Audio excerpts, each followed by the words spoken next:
గుడ్డలు కట్టుకునేదే వాళ్ళిద్దరు మెయిన్. అంటే వీళ్ళందరూ ఒకటే, వీళ్ళిద్దరు ఒకటే. ఆయన పేరు వెంకటరెడ్డి. వాళ్ళ పెద్ద ఆయన కాలం నుంచి, వాళ్ళ తాతల కాలం నుంచి ఆయన పక్కిరెడ్డి ఆడ ఉండే ఆయన అంతా వీళ్ళే వంశస్థులు, రెడ్డి వంశస్థులు. పూర్వము తిరుమల కొండారెడ్డి అనే ఆయన గొర్రెలు కాసుకుంటా ఉంటే ఆయనకు స్వామి కుల్లాస్వామి లభించినాడు. ఇది చరిత్ర. వాళ్ళ వారసుల నుంచి ఈ ఇంట్లో నుంచి స్వామి వారు మేళంతో గౌరవంగా గుడి చేస్తారు. వీళ్ళే స్వామిని చూపించేవాళ్ళు.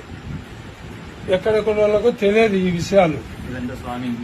వీళ్ళంతా స్వామి దొరికిన వాళ్ళు, వారసులు, స్వామి సేవ చేసే వాళ్ళు, భక్తులు అందరు కలిస్తేనే ఈ బుద్ధ ఆనందంగా ఉంది. పూర్వము ఇంత ఆనందం లేదు, వచ్చే భక్తులు తక్కువ.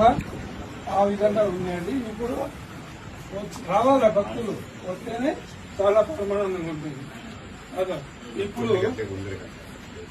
ఇప్పుడు ఆయన వారసుడు, ఆయన పక్కిరెడ్డి ఉన్నాడే, ఆయన కుమారుడు ఈ ఇంటికి వాళ్ళు. ఇంకొక ఇల్లు ఉండదు, వాళ్ళంతా ఆయన, అది ఆయన, వాళ్ళంతా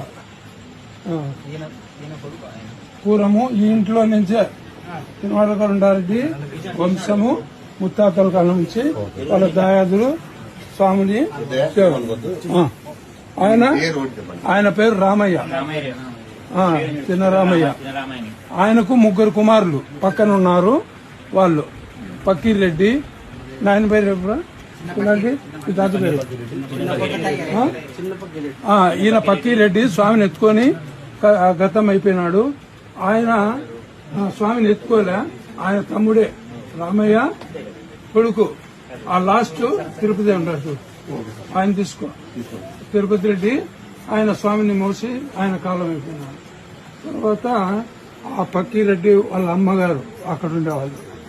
అది పూర్వం చరిత్ర ఏమో ఇదే. ఎవరు ఏ కాలం వచ్చినా గవర్నమెంట్ కానీ వేరే వాళ్ళు ఎవరు ఏం చెప్పినా దీనికి రాంగే. కాబట్టి స్వాములు తిరుమల కొండారెడ్డి రెడ్డి వంశస్థులకు దొరికింది. అది అడ్వర్టైజ్ లేదు. అది నేను 50 సంవత్సరాల నుంచి చూస్తూ ఉంటాను. ఇది ఇక్కడంతా చుట్టుపక్కల పల్లెల నుంచి స్వామి పేర్లను ఎత్తుకోవడము, అగ్గిగుండంలో దిగడము వీళ్ళంతా చేస్తారు.